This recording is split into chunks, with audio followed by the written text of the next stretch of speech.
Kaugnay pa rin sa katatapos na impeachment trial ni VP Sara Duterte, makakausap natin ang managing partner ng Tranquil Law. Walang iba kundi si Attorney Tranquil Salvador III. Magandang hapon, Attorney Salvador, and welcome back po sa Arangkada Balita. Magandang hapon sa iyo, Ninya, at sa lahat ng pod at followers. Magandang hapon. Attorney, idineklara po ng Senate Impeachment Court na hostile witness si OVP Assistant Chief of Staff Lemuel Ortonio. In simple terms, ano po ba ang ibig sabihin nito? At ano ang bentahe nito sa prosecution panel? Hostile witness, ang hostile witness ay isang testigo na ayon sa definition ng evidence is someone who has led you to bring him on. Attorney? Attorney? Okay? Opo. Attorney? Someone who has misled you to bring him on the witness stand, whose interest is adverse, yan ang nature ng isang hostile witness. So, sa madaling salita, pag tumawag ka ng hostile witness, alam mo na hindi mo siya testigo. At hindi mo tiyak kung ang sasabihin niya ay ayon sa gusto mong marinig. And that is the reason the witness is declared as a hostile witness. Sasabihin mo, so what? Paliliwanag po natin na pag dineklara kasing hostile witness, kung ako'y tumawag ng isang hostile witness, pwede ko siyang tanungin ng leading questions. Kasi ordinarily, pag testigo mo, hindi mo pwede siya i-guide. Hindi mo siya pwedeng tanungan ng leading questions. That is the reason why they had to declare him as a hostile witness. Pwede na nila silang siyang tanungin ng any matter, even if these are leading questions. Yun po ang dahilan. Okay, Attorney, we were talking about the hostile witness status at yung paraan ng pagtatanong. Sabi nyo nga, nag-iiba. Mas madali ba para sa prosecutors na pigain ang katotohanan kapag pwede na silang magtanong ng leading questions? Ano po ba ang ibig sabihin nito? Ang ibig sabihin po kasi ng leading question, ordinarily para mas masundan ng inyong mga tagapakinig at mga nanonood, ordinarily po kasi pag ako tumawag ng testigo, yan ay testigo ko, hindi ko na po pwede yan i-lead o hindi ko na pwede yan i-guide kasi ina-assume na na-brief ko na yan bago ko siya dalhin sa hukuman, di po ba? Kaya hindi ko yan pwede tanungin na leading question.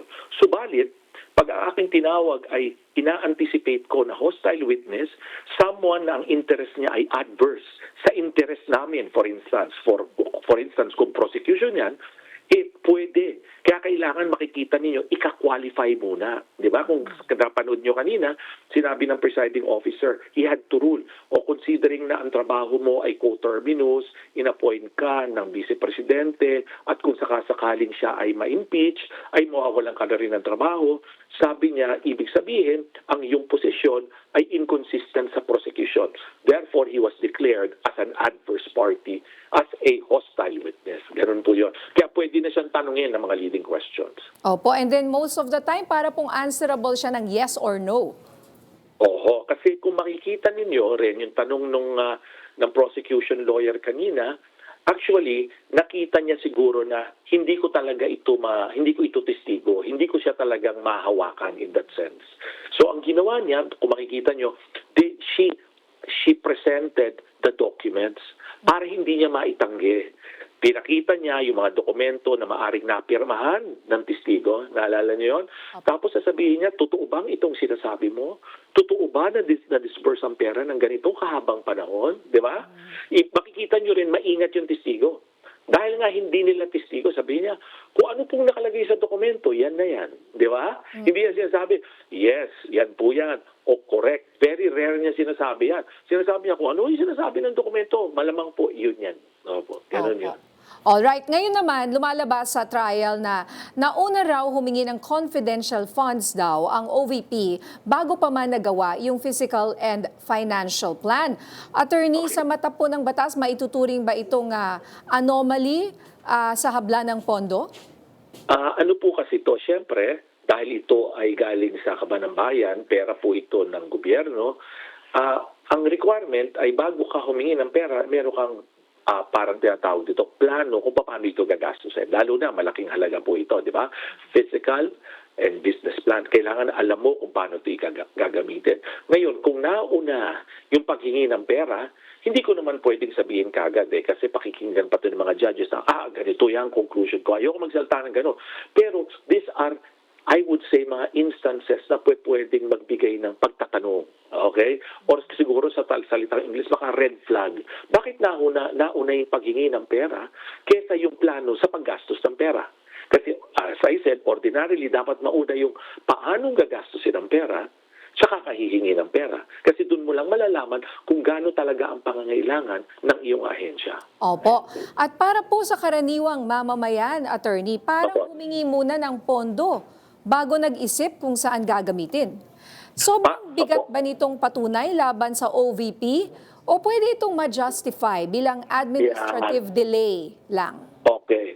Ano po yan? Kaya kung makikita ninyo, para makita na yung kabuuan, lahat po kasi ng pera na inilalabas ng pamahalaan, ng National Treasury, of course may batas po yan, no? May appropriation yan, taon-taon, kailangan po yan ay may basihan, di ba? At tama ang paggagamitan. Ngayon, kaya meron po, dumadaan po sila sa audit, gano'n rin po taon-taon. So kung merong mga katulad niyan, yung binanggit ninyo, na bakit nauna ito, wala pang spending plan, tapos nang hingi na ng pera, pwede po yung mga findings. Kaya makikita nyo, dun nga sa pagpresenta ng ebidensya, ng pagtatanong sa testigong ito, tanong merong audit, di ba, observation memo, paano nyo ba pinaliwanag? Nung nagkaroon ng notice of suspension, paano nyo hinarap yung mga katanungang ito? Kasi po lahat ng yan, these are mga bagay na pwedeng mag-raise ng concern sa mga auditors. Pero po hindi nangangahulugan na ang proseso ay hindi kagad nangyari, hindi sila pwedeng magpaliwanag. Kaya nga po, di ba, may proseso ng audit observation memo, may notice of suspension bago pa po mag-notice of disallowance. At kahit nga po mag-notice of disallowance na, meron pa hong panahon para mag-apila sa mismong COA, doon sa mga pinuno ng COA. So, hindi po natin sinasabi na okay lang yan. Okay? Let us not be misquoted, okay lang. Pero po yung mga bagay na yan, kaya nga meron tayong government auditors para malaman kung ang paggamit ng pera ay ayon sa mga proseso na inilalatag ng batas. Ganun po yan. Opo. At sinabi niya, Congressman Terry Ridon, na i-refer sa ombudsman ang findings para imbestigahan kung may malversation of public funds. Attorney, ano po ba ang pagkakaiba ng impeachment proceeding dito sa Senate kumpara sa hiwalay na kasong kriminal gaya ng malversation sa ombudsman? Ayan, okay. Ganito po yan. Yung pong impeachment kasi, ang sole objective lamang po nito ng impeachment ay makita kung nararapat pa po manatili ang isang impeachable officer sa kanyang posisyon. Dapat pa ba siyang pagkatiwalaan? Nagkulang ba siya? Hindi na ba siya dapat pagtiwalaan? May betrayal of public trust? May culpable violation of the Constitution? Meron rin pong graft and corruption? Di po ba? May graft and corruption. Ito po ba ay present? Kasi po pag isa proseso ang ating pinakikinggan or ating sinusubaybayan ngayon, ang objective po dyan is matatanggal ba siya o hindi siya matatanggal? In very simple terms. Yung pong binabanggit ninyo na criminal case, for instance, yung sinabi nga ng isang mambabatas, baka filean namin ng malversation yan, iba po yon. Kasi po yun ay may kulong ang malversation. And ang ano po, ang standard or pamantayan ay proof beyond reasonable doubt. Pero very important question po rito sa usaping ito, pwede mo bang idemanda ang isang impeachable officer tulad ng Vice Presidente habang nililitis siya sa impeachment? That is a very important question. Makikita po ninyo, kung maalala nyo, sinampahan na siya ng kaso ng grave threats, di ba? Nung parang last week, sinampahan. So magiging very interesting ito kung magsasampa pa sila ng ibang kaso. So ang tanong, ang Vice Presidente ba ay pwede mong idemanda habang nililitis ng impeachment? Yun po ang importanteng tanong. Yun nga po. So, pwede bang sabay? As we can see, last time nga, sabi nyo, grave threats sa ombudsman, ano? Okay. Pwede bang sabay na tumakbo ang impeachment at criminal case sa ombudsman? Yeah. O kailangang matapos muna yung trial sa Senado? Okay. Kung ang presidente po ang subject to impeachment, hindi mo po kasi pwedeng demanda ang presidente, immune from suit ang presidente. Maliwanag po yan sa mga desisyon ng ating Korte Suprema. Subalit po, kasi wala pong provision sa saligang batas yan, subalit po, pagdating sa Vice Presidente, itetest pa yan. Kasi po, ang jurisprudence hindi tinatouch yan. Na pwedeng idemanda. So, maari siyang idemanda. Paari po sa ngayon, maaari po siyang idemanda. Yun ang, kaya may nagsasabi, hindi pwede, hindi po ba? Pwede. Kasi po walang express na nakalagay sa konstitusyon. At wala pong express na ruling ang Supreme Court pagdating sa pangalawang Pangulo. Kaya ito po, baka matest itong question na yun, that can you sue a Vice President while an impeachment is going on. Ganun po. Opo. At napansin rin po nila sa trial na parang tila copy-paste or parang verbatim reproduction yung 2023 PFP mula sa 2022 plan ng OVP. Attorney, Opo. sapat na dahilan ba ang copy-paste na dokumento para sabing walang totoong programa at nagkaroon ng misuse of public funds? Sa katulad nga po na sinabi ko sa inyo kanina, this was subject to audit. Kung nakita ng mga auditors na parang, uy, red flag ito, kumbaga identical ito, or parang ito ay template lamang. So these are matters that they will require yung mga ahensya. Magpaliwanag nga kayo, ba't ganun? Ibig ba sabihin, pareho yung pagkakagastos nyo ng previous year, 2022 at 2023? Hindi po ba? So, yung mga yan, haharapin nila. Pero po sa ngayon, hindi natin, ako, personally, hindi ko pwede sabihin, ano na yan? Kasi hindi ko naman nakuha lahat ng papel. Pero ang sinasabi ko, kung ganun ang siste, baka mag-raise siya ng concern doon sa COA, which I think nag-raise na rin ang concern at this point in time. Ganun po yun. Opo. At bilang panghuli, attorney, kung ikaw po ang legal expert dito, no, tingin mo ba bumigat ng husto ang laban sa OVP ngayong araw o malakas pa rin ang tsansa ng depensa na maipaliwanag ito? Hindi. Okay, paliwanag po natin. At this point in time, ang ipipresenta pa po kasi ng ebidensya ay ang prosecution. Dito sa artikulong ito, para lang mabigyan natin ng kaunting kaalaman ang ating mga nakikinig dahil nga po mahaba na yung proseso, so far sa artikulong ito napatunayan nila na may confidential funds. Na nilabas ng pamahalaan, napatunayan na rin nila na itong confidential funds na ito ay na-withdraw ng Office of the Vice President. Napatunayan na rin nila na natanggap ito ng Special Disbursing Officer.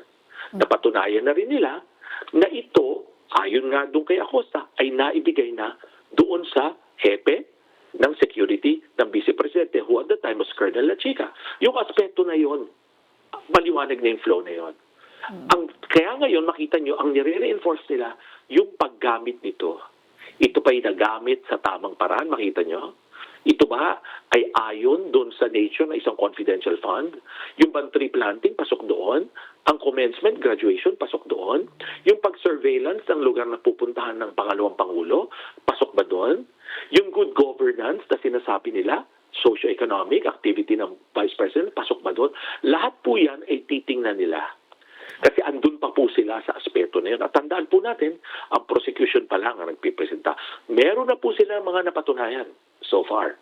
Kasi hindi naman masyadong kinokontest ng depensa yung mga aspeto na yun. Pero po tandaan natin na may pagkakataon din ng depensa na harapin ang mga bagay na ito. Kailangan hintayin rin po yan ng mga senator judges. Ganun po. Alright. Naku, maraming salamat, Attorney Tranquil Salvador, sa inyong panahon at magandang paliwanag. Magandang gabi po. Salamat rin, Ninya. Magandang gabi po sa lahat. Salamat po.